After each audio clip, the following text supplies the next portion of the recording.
Ladies and gentlemen, boys and girls, it is here, the moment we've been waiting for, the first trailer for Thor Love and Thunder. And it is just a teaser trailer, like really a teaser trailer. Not only is it kind of a short trailer, only a minute and a half, but also like it's really just teasing stuff about this film. But I absolutely love it. I mean, today's already off to a great day. We got the Batman out on HBO Max.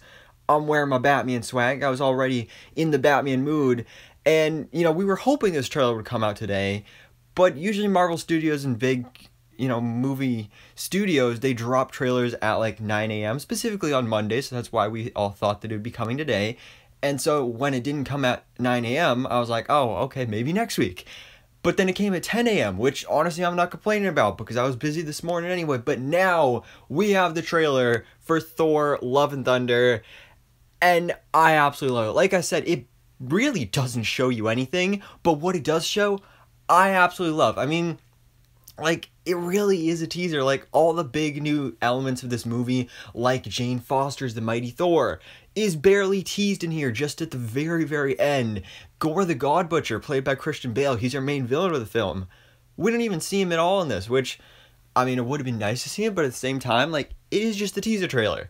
Although we are literally, like, 3 months away from this film. So, I don't know, we'll see, but I did absolutely love this trailer, or teaser trailer, because one of the things I was worried about with this film, with bringing back Natalie Portman as Jane Foster, and doing the whole Mighty Thor storyline, is that she would kind of overshadow Chris Hemsworth's Thor. But what this trailer does is really make it look like this is truly a Chris Hemsworth Thor movie, instead of a theory that I had a long time ago when this was first announced, of instead of this being Thor 4, what if it's Mighty Thor 1 and the start of a Jane Foster Mighty Thor trilogy? But no, this is indeed a full Chris Hemsworth Thor movie, and it looks awesome. Literally, this whole trailer is basically about Thor teaming up with the Guardians of the Galaxy, and that is my dream right there. Like, I'm so excited to see this.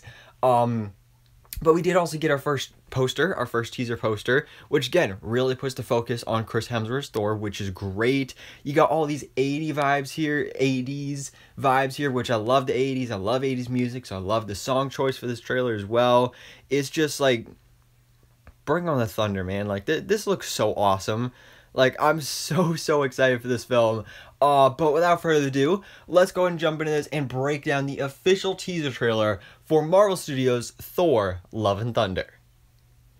So I love the opening to this trailer, where, again, it puts the spotlight on Chris Hemsworth's Thor, but actually this character through the ages. So we start off with Thor as a young child. He's running through the forest, and then we get this cool transition between, like, the ages of Thor. And we get this amazing shot of Thor as, I'm assuming, probably, like, teenager age-ish, probably about my age, wearing the Thor costume. Literally wearing the classic comics accurate Thor outfit from the comics, which is so awesome. Phase 4 has been a great thing for comics accuracy when it comes to the MCU, bringing us finally that comics accurate Scarlet Witch costume. Actually, specifically in WandaVision, giving us those Halloween costumes of classic Scarlet Witch and classic Vision outfits, and having classic Loki with Richard D. Grant in the Loki Disney Plus series, bringing us that super comics accurate Sam Wilson Captain America suit. And now we have this throwback right here, which is so awesome. I love when they bring in details like this to just have cool nods to the comics and the classic outfits that are way too ridiculous for them to actually wear.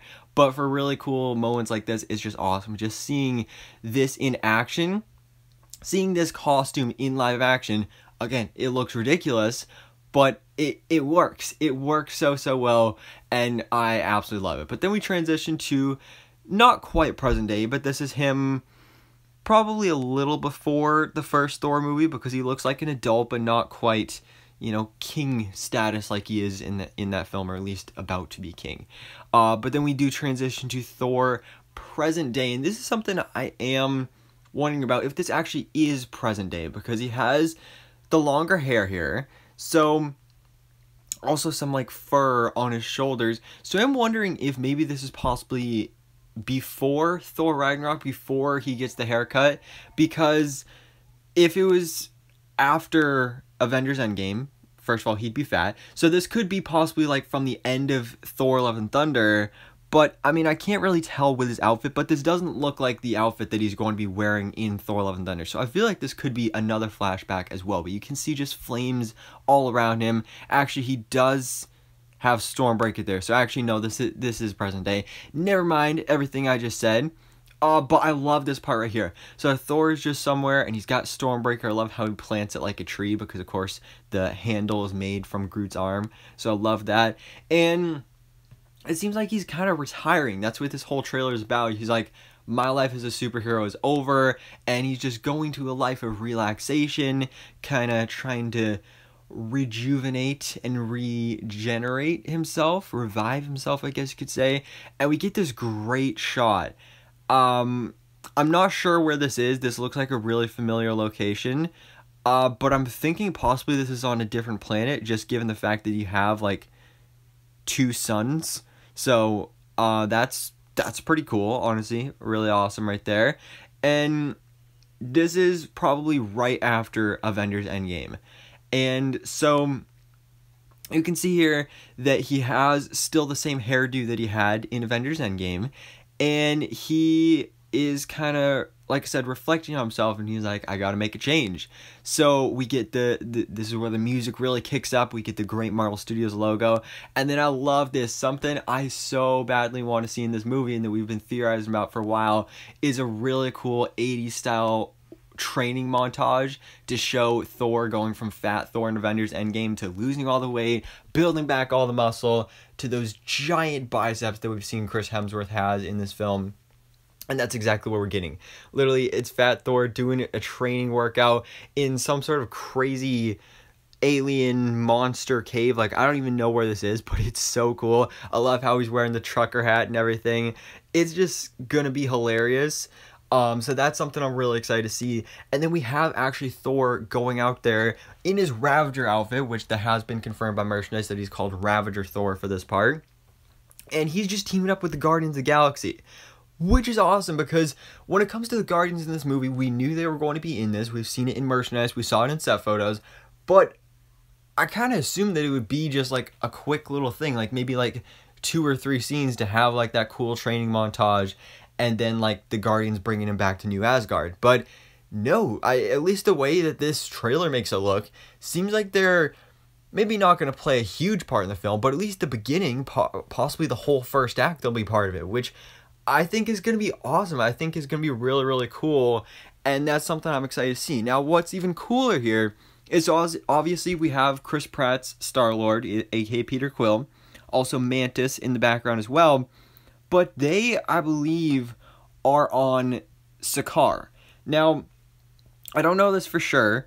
It could be Xandar, actually, maybe the remains of Xandar, because you have all these blue people. Of course, Xandarians were blue, I believe. Yeah, I'm pretty sure they were. So this could be Xandar, because, of course, Thanos said he decimated Xandar to get the Power Stone, so maybe we're seeing the remains of Xandar. That'd be pretty cool. But we'll maybe think that it was Sakaar, which actually I don't think that at all anymore. What was just like possibly this was like the trash place where we saw Thor land in Thor Ragnarok, but I'm pretty sure this is not that. So maybe it's Xandar, maybe it's some other random alien planet that I don't know. But I just love seeing Thor team up with the Guardians here. You have, again, Thor, you got Chris Pratt Star-Lord, you got Mantis over here, you also have Sean Gunn as Kraglin, kind of as the new Yondu, using Yondu's fin, so that's pretty awesome as well. You've, of course, got the Benatar, the Guardians ship, or new ship since the first Guardians movie, and they're going through this planet, going through the atmosphere, looks all awesome, and this is where Thor says, my days as a superhero are over. So he returns back to New Asgard. He meets up with Korg in his cool new Viking outfit. I love Korg. We don't get to actually see him, or I mean hear him talk in this trailer, of course with Taika Waititi's iconic voice, but still cool. Either way, this July, I literally cannot wait. So then here we have a shot of the goat boat, which we saw in a Lego set for this film, which is actually led by Thor's 2 goats from the comics, Tooth Gnasher and Tooth Grinder. So that's awesome that we have that inclusion in the film as well. And Thor is just going around getting the ladies. He really is living life right now. literally just some random woman here. He just grabs her and kisses her. Like, whoa. I mean, good for him, man. Not every god. Something. Then we see, I believe that's the Earth. It could be some other planet, but I mean, you see a satellite there, I think. So I think that's the Earth. And we have Thor. I believe this is when he's traveling on the goat boat. This is his final outfit for the film. We know he's also going to have a really crazy gold helmet as well. But I love this shot right here, how he has just that smile on his face as he's just like flying through the cosmos, and he's got that gold and blue armor. I love that armor. But what's interesting is you have Stormbreaker here with all this energy coming out of it. Now, the question is, okay, so after Thor Ragnarok, Asgard was destroyed, the Rainbow Bridge was destroyed. How are they using the Bifrost? Well, we know that Stormbreaker actually is connected to the Bifrost. So I think at least what we're assuming here is that they're on the goat boat right now, and that Thor can use Stormbreaker to kind of travel the whole boat through the Bifrost, which I think is honestly going to be really cool and probably going to be visually really beautiful to look at, which is something I'm excited for. Now, another thing I'm excited for is the gods in this movie, because we have Gorr the God Butcher as our villain. He's going to be going around butchering some gods, and we get a look at one of these gods in the trailer with Zeus. So you have somebody here grabbing onto a lightning bolt, and this, I believe, is Zeus, of course, the god of all gods right here. I believe it hasn't been officially confirmed, but I'm 99% sure that this is Russell Crowe. We got, of course, the announcement months and months ago, back when they were filming the movie, that Russell Crowe would be a part of it. And multiple scoopers and reliable sources were saying that he was going to be playing Zeus in the film, and this looks like Zeus, and I'm assuming it's Russell Crowe. So that's honestly really cool that we're going to be seeing Russell Crowe as Zeus in Thor Love and Thunder. Although, again, we got a God Butcher on the loose, so it's not looking too good for him. Has a plan. And then, again, just a really cool shot. You got Thor probably, I'm assuming, reuniting with Korg, maybe. Because you can see that is Korg right there with the fur on his shoulders. I love that gold and blue armor. Really complements with the red cape as well, you know, the primary colors, so that's cool. Has a plan. And then another really interesting shot where you have Thor and Korg, again, together. And they are just looking at this enormous beast, this corpse, this carcass of this giant beast. Now, I'm not sure what this beast is supposed to be. It could just be some random creature, but maybe this is the aftermath of Gorr. I'm not really completely sure. Maybe this is even a look at Gorr's homeworld. I don't really know for sure, but it looks cool either way. I mean, the visuals in this film are going to be amazing. Taika Waititi's directing style is just awesome. So we've got Thor here. His beard's a little snowy because, you know, he's on a snow-covered planet. And you have this voiceover from Star-Lord saying, "Remember what I told you." And so then we get a cool look at some other stuff here, like Welcome to New Asgard, where, as we've seen based off merchandise and concept art and stuff, New Asgard has kind of been turned into kind of a tourist attraction. Like, you see here that there's like cruise ships right there, and we saw in merchandise that there's going to be like, that the goat boat is actually like a ride, and there's like different stuff going on here, which makes sense because when Asgard was its own planet type thing, they didn't have to worry about this, but now they're on Earth. So they have to kind of listen to the higher ups now, and they actually have to make money and do all that kind of stuff. So it's definitely going to add a layer of complication there, and you see that represented really well here when you see this like gathering in this meeting of a bunch of people with Valkyrie sitting at the head of it, and it's a very professional setting. So for her being the Asgardian King Valkyrie, as they're calling her on merchandise, she looks very bored, and it's weird seeing a character like that in this type of setting. But again, because now they're on Earth, it's going to be a complete dynamic shift for these characters and for their world. But we get a great shot. Let's zoom in here. We have got Korg Thor, and I believe Mighty Thor as well. There's two other characters there too, but I'm not sure who they are. One of them, I believe, might be Meek, possibly this one on the left, because we have seen concept art where Meek is actually going to be getting a full bodysuit. And I don't know if Meek is a female, or if that's just how the bodysuit looks. I'm not completely sure. But we have them arriving at what I'm assuming is Zeus's palace, or his world, or wherever he lives, because you have this giant statue of Zeus with that lightning bolt as well. So that's really cool. And again, you had Star-Lord telling him, remember what I told you, something about, like, just look at the people that you love. And so, of course, Star-Lord is looking up and, you know, looking at his family, the Guardians of the Galaxy.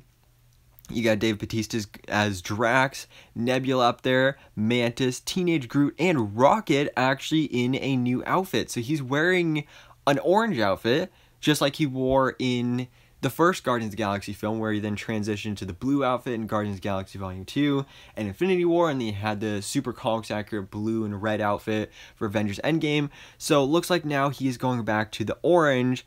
So that's honestly pretty cool. It looks like he doesn't have any sleeves this time, so he's, you know, showing off the muscles and everything. So that's pretty cool. I'm interested to see more of that look for Rocket. And then you get this really funny moment where Thor is just staring into Star-Lord's eyes, and he's like, bro, what are you doing?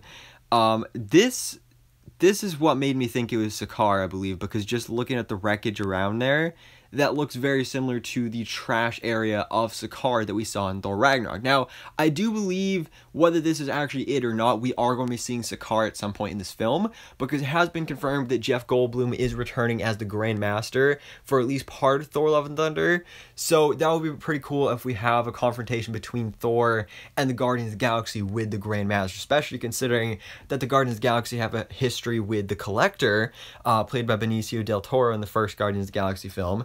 And in the comics, the Grandmaster and the Collector are actually brothers. So I think that'd be pretty cool, especially if we had a cameo by the Collector as well. That'd be awesome. And so then you get the great funny moment there. And then it flashes up with the logo, and then we get this big teaser at the end that is really what the whole film is all about, where you have Mjolnir all of a sudden appearing, reforged. You can see all the cracks in it. So of course, Mjolnir was destroyed in Thor Ragnarok, and now it has suddenly been reforged, and Thor's like, whoa, how is Mjolnir back, and who are you?